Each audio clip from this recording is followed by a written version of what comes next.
Renee Good was a 37-year-old poet, about 20 years younger than you are now, and like you, both a devout Christian and the mother of 3.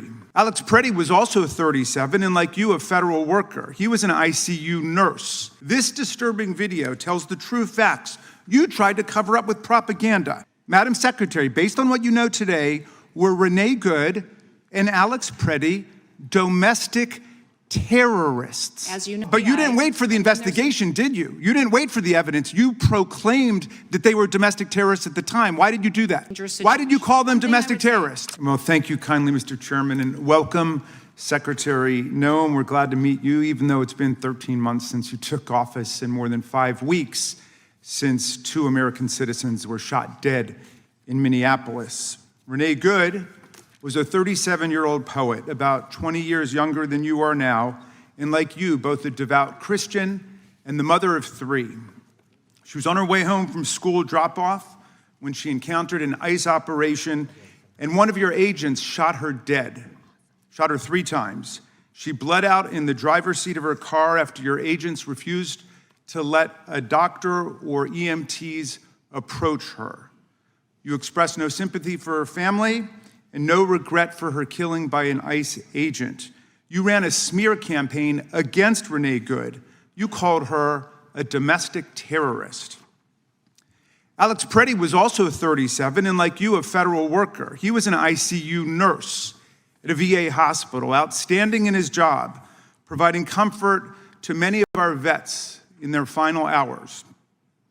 He was standing on a street corner filming your agents as they roughed up peaceful protesters. Americans have a First Amendment right to record government agents in public places, as 8 different federal circuit courts have unanimously found. But your agents pepper sprayed Alex Pretti for helping a woman that they had pushed to the ground. Then they threw him to the ground. They beat him up. They stripped him of a lawful firearm he had never touched. And then, after confiscating it, they shot him dead with 10 bullets. Before his body was even cold, you launched a smear campaign against him, using the same language, asserting without evidence that Alex Pretti had committed a, quote, act of domestic terrorism and intended to kill law enforcement. This disturbing video tells the true facts you tried to cover up with propaganda, and we can play it only because other brave Americans used their phones to capture the actual reality of this horror. Deadly ICE-involved shooting out of Minneapolis. The Minneapolis police chief says a woman was killed after being shot in the head by an ICE agent. It was an act of domestic terrorism. Breaking news in Minneapolis and another deadly shooting involving a federal officer in that city. This video shows the incident from this morning with officers surrounding a man before taking him down and shooting him during a struggle. Individual who came with weapons and ammunition to stop a law enforcement operation of federal law enforcement officers committed an act of domestic terrorism. That's the facts. Madam Secretary, you've provided no evidence to back up your defamatory lie against either of these American citizens. There have been 3 homicides in Minneapolis in 2026. Your agents committed 2 of them. Rather than work with state and local authorities to solve these homicides, you barred Minnesota's investigators from the crime scenes. You're denying them access to all the evidence that you have about the deaths of their citizens. It smells like a cover-up, and it makes me wonder who the real domestic terrorists are. But you didn't just lie about Renee Good and Alex Pretti. In dozens of cases, federal judges have found that your officials lied to them in court. A Reagan-appointed judge rejected the testimony of your acting ICE director as, quote, disingenuous, squalid, and dishonorable. Another judge called the affidavit of a top ICE official, quote, the sorriest statement I've ever seen, adding she was shocked when she saw it, and that if you were asking to get a warrant issued on this, I'd throw you out of my chambers. Here are a few more examples of the many scores we found in the case books. Yesterday, you insisted under oath to the Senate that you follow court orders, but that's not true either. Just last month, your lawyers were forced to admit that you had violated immigration court orders more than 50 times in 10 weeks. And that was just in New Jersey, one of 94 judicial districts in America. In Minnesota, Judge Patrick Schultz, a George W. Bush appointee, concluded, quote, that ICE has likely violated more court orders in January of 2026 than some federal agencies have violated in their entire existence. And while you make a daily mockery of our courts and our Constitution, you're treating the billions of dollars our colleagues showered on your department like a personal slush fund. You budgeted an astonishing $220 million for media consultant contracts so you can star in self-promoting photo shoots and lavish ad campaigns like this one of you riding horseback at Mount Rushmore, which was shot during last year's government shutdown. You're living rent-free in the official waterfront residence reserved for the commandant of the U.S. Coast Guard. You spent $172 million to buy not one, but 2 luxury jets for your travel, and now you're using taxpayer funds to lease a 3rd jet, a $70 million luxury 737 MAX with a queen-size bedroom in the back, a deluxe serving bar, and 4 flat-screen TVs. A big, beautiful jet paid for by the big, beautiful bill. Yesterday, under questioning the Senate, you said you plan to refurbish this jet to make it into this kind of airplane, which is what's actually being used for deportations in order to save the taxpayers' money. In other words, you're saying that's actually a deportation plane, but wouldn't it have been cheaper just to buy a deportation plane in the first place? It's like buying a Rolls Royce to turn into a Metro bus. I was almost prepared to buy that story of how the jet was both for executive travel and mass deportation. And then I heard about an airborne episode of entitlement, arrogance, and contempt that I could hardly believe.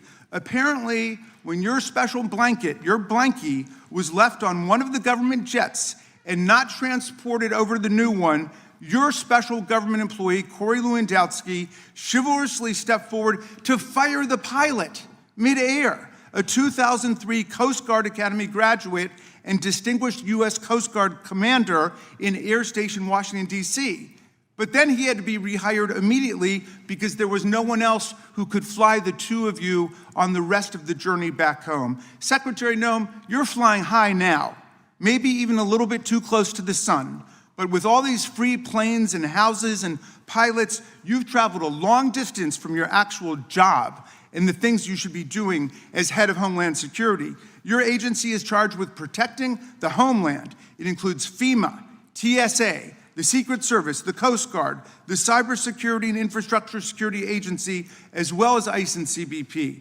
Yet you've hollowed out the national security mission. You redeployed thousands of people responsible for tracking terror financing and fighting cyber threats to go work on your mass immigration roundup.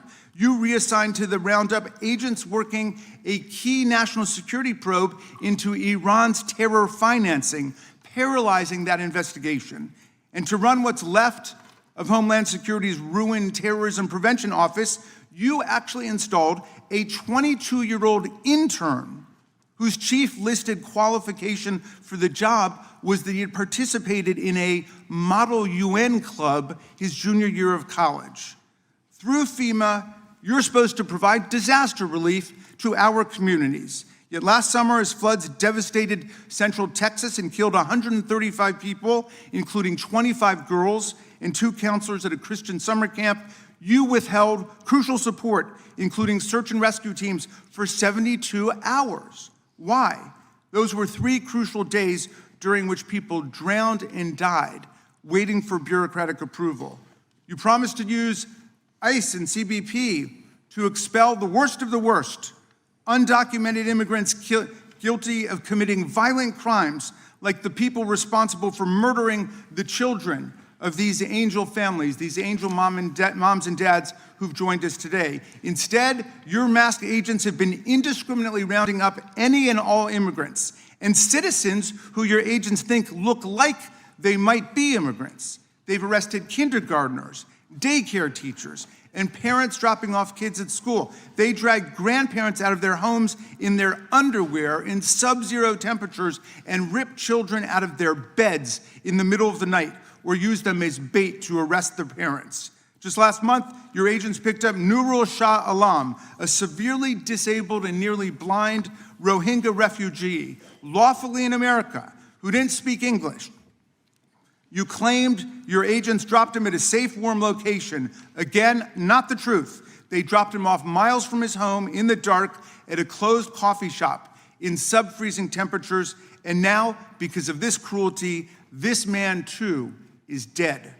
You have 250,000 employees and a budget larger than that of 150 countries. You command over 80,000 sworn law enforcement officers, more than the number of police officers in New York, Chicago, LA, Houston, DC, Las Vegas, and Dallas combined. On top of that, our colleagues have handed ICE an additional $75 billion by slashing funds for Medicaid, children's health insurance, and rural hospitals. Secretary Gnome, your job is to protect the homeland, but the most precious possession that we've got in our homeland is our freedom and the Constitution and the Bill of Rights that protect it. You seem to have forgotten what our most precious possession is. The billions of dollars showered on your department have paid for violence and chaos in the American heartland and a sweeping assault on the basic rights of the American people. But the heroic citizens of Minneapolis have shown America how to fight back against this reign of terror and win with the truth, with solidarity, with mutual self-help, with creative joy and humor and music, with mass nonviolent assembly and protest, and with irrepressible love of children and kindness towards animals and other living things. You've turned our government against our people, and you've turned our people against our government. But the people are winning today, although we know we must continue to wake up every day, like the people of Minneapolis, and go out and fight for constitutional freedom. We are clearly in the fight of our lives, and we obviously have very serious questions for you today about what you are turning our government into. Thank you, Mr. Chairman. We're fighting for American citizens, Madam Secretary, Today because your ICE agents shot them in the face and killed them, and each person you see up on this dais today represents 800,000 American citizens. And you should know that as a former member of Congress. Now, her brother said that Renee Good was someone who could make you believe things were going to be okay despite all the hardship because she chose optimism. Alex Pretti was a Boy Scout, a choir member, an outdoorsman from Green Bay who lavished attention on his beloved dog, Jewel. His sister called her brother someone who had a way of lighting up every room that he walked into.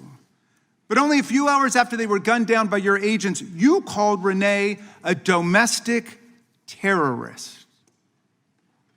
You said Alex committed an act of domestic terrorism.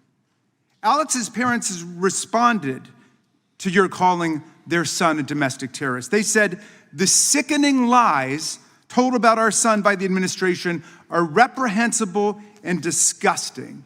Now, I want to give you a chance before the entire country to correct your false and defamatory claim. Based on what you know today, Madam Secretary, were Renee Good and Alex Pretti domestic terrorists? Congressman, what happened in Minnesota in those two incidents was an absolute tragedy. Were they domestic terrorists, as you said to the country? My condolences to their families, because I know that their lives will never be the same after that happened. Is that an apology for what you said? We, in those incidents, offer as much information as we can from officers and agents on the ground in a chaotic scene that gets. I'll repeat my question, reclaiming my time. Based on what you know today, Madam Secretary, based on what you know today, were Renee Good and Alex Pretti domestic terrorists? As you know, there's ongoing investigations that are being led by the FBI. Oh, but you didn't wait for the investigation, did you? You didn't wait for the evidence. You proclaimed that they were domestic terrorists at the time. Why did you do that? And you didn't wait to attack our law enforcement. Why did you do that? We're going into a dangerous situation. Why did you call them domestic terrorists? Is our ICE officers and our HSI officers that day risked their lives to protect that scene, so evidence could be reclaimed, so it could be used in the investigation. Because those violent rioters that were there. So you're proud of the fact that you called them domestic terrorists? Is that what you're telling America? HSI officers put their lives on the line to protect that scene, so evidence so we could have. Yes, they do. Yes, they do. But you told a lie about them. You said that they were domestic terrorists. Do you regret that? I offer my condolences to those family. And again, Based on what we'll you tell know them that today, the were Renee chaotic Good scene and on the Alex ground, Pretti domestic terrorists? There's ongoing investigations, and so I So cannot. you still don't know? You think that's an open question? I would think you would want there to still be investigations going into these situations. Well, you So we'll stated the continue to conclusion look at 2 hours after they were killed that they were domestic terrorists. I wanted to give you an opportunity to correct the record, not just for their family, but for everybody in America who believes in the truth and fairness and honesty. in every situation, as facts come out, we relay You know, them and your acting communicate ICE them to director, family. Todd Lyons, came before Congress. He said he had no knowledge whatsoever that Alex Pretti and Renee Good were domestic terrorists. None. This is your guy. He said that. He admitted that that was wrong. Why won't you admit it? I will tell you the investigation's still ongoing, and we'll. So do you regret speaking before the investigation? I would say that in those situations. You regret the that? chaotic scene on the ground, we relay information to the American people that they're asking for. And as the things change, situations change. People we were continue asking to you whether they were communicate that domestic as well. terrorists? We And you continue to decided that they communicate were to- before the investigation? As we learn more, we. You don't want to say anything to their families? I did. I said I condolences. For what? And I'm How about an heartsick for their apology for what you said about their loved My ones? heart is with them, and we will continue to stand with them as they get a complete investigation into these situations. All right. Well, let me ask you some questions of law if you can't handle the facts. Very simple questions of law, not trick questions. Is it lawful for federal agents to shoot and kill a person for engaging in peaceful protest and nothing else? That's a yes or no question. Each instances in peaceful protest, no, it's not. Okay, But I good. would say Is it that- lawful for federal agents to shoot and kill a person for filming them on a public street? Yes or no? No. Okay. Is it lawful for federal agents to shoot and kill a person just because that person is lawfully carrying a holstered firearm under the Second Amendment in state law? No. And finally, yes or no, is it lawful for federal agents to shoot an innocent person or even a criminal suspect just for driving away from them, according to the Supreme Court? No. Okay. Well, I'm glad you got the law right, and I hope you would rethink what you said about two good, honest, faithful American citizens and what that means to their families when you say that as Secretary of Homeland Security. And your ICE guy has already retracted that, and you should retract it too.